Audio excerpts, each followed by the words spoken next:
ఈ రాజాసాబ్ రాజ్యంలో నువ్వేంట్రా ఈ రాజాసాబ్ ఫ్రెండువై ఉండి ఏడుస్తూ కూర్చున్నావు.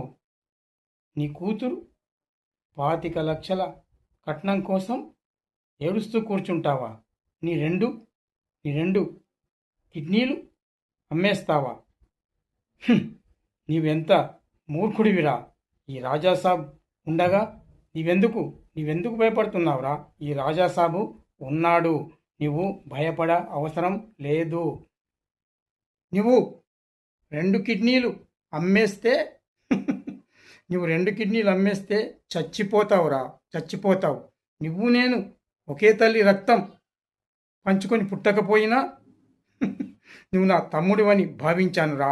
నీకు 25 లక్షలు నేనిస్తానురా. ఈ రాజాసాబ్ 25 లక్షలు ఇస్తాడు. నువ్వు